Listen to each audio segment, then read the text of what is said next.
Hello guys, welcome to my channel. We are reading the book Why Not Me? A Feeling of Millions by Anubhav Agarwal.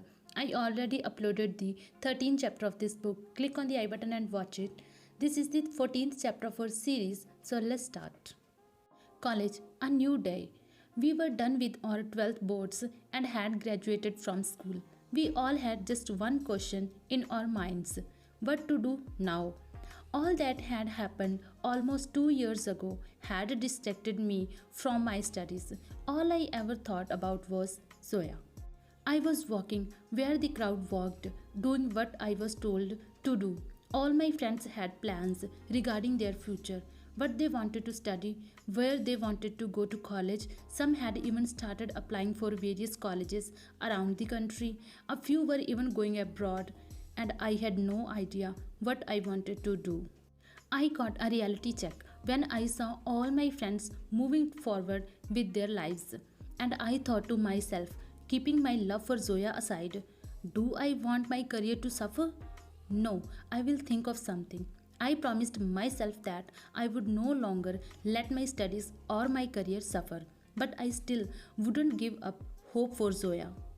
I gave it a lot of thought and finally decided to go for a bachelor's degree in business administration from Invertis University in Bareilly. I felt I would learn a lot of things and get the time to sort things out as well. I convinced my parents to let me go and was accepted in the university, which is well known for its high standard of education. 24 August 2014, the first day of college, a completely unknown world. Every face was new. I still didn't dare to go up to someone and start a conversation or even make friends. Before moving to Bareilly, I had thought that I would be able to leave all of that behind: people, faces, and love, and I would start afresh. The first day of college was really weird. I did not introduce myself to anyone or talk to a single person. The introduction to various classes and teachers was done on the first day. After that, we were allowed to go around the campus and meet people. But instead, I decided to go back to my room and spend the rest of the day there. All I did in my room was think about Zoya. Was she okay? What was she going to do? Where she was? And I sent her a text. Most of my days were similar: go to college, attend classes, come back to my room, sit alone, and think about Zoya.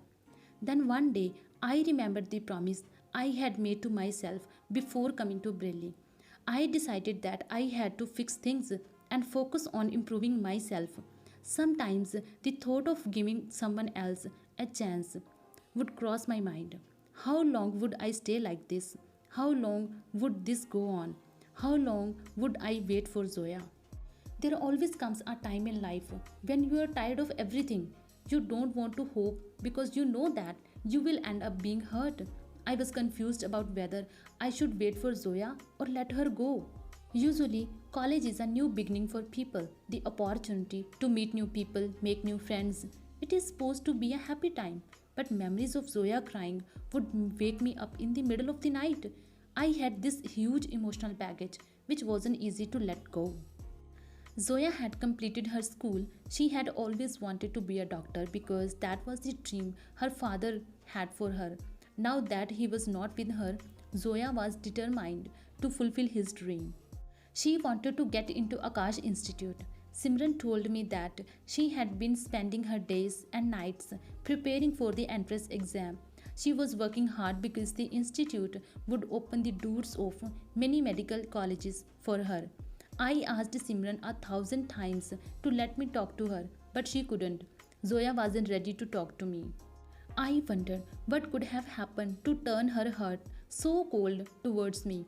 Did she still think that I was the reason all this had happened? Did she never miss me or think about me the way I thought about her? Didn't she realize that I was still waiting for her? Time was still passing by, but now I decided to use it well.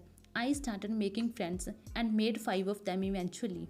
We were a group, always together, hanging out and joking all round the clock. I got to know a lot of people at college, but these 5 were my closest friends. Honey, Hanisha, Gopika, Anmol, and Kajol.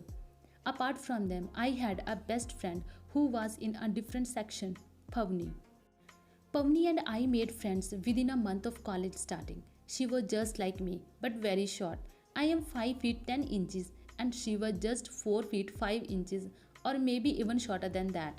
She was the only person who was as close a friend to me as Ankit.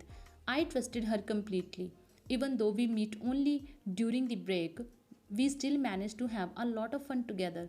Pavni had two other friends, Tulya and Suvikya, who became my friends as well. All four of us had a really good bond, and making friends with these crazy people helped me to forget my past and move forward with my life. We used to spend almost every day together.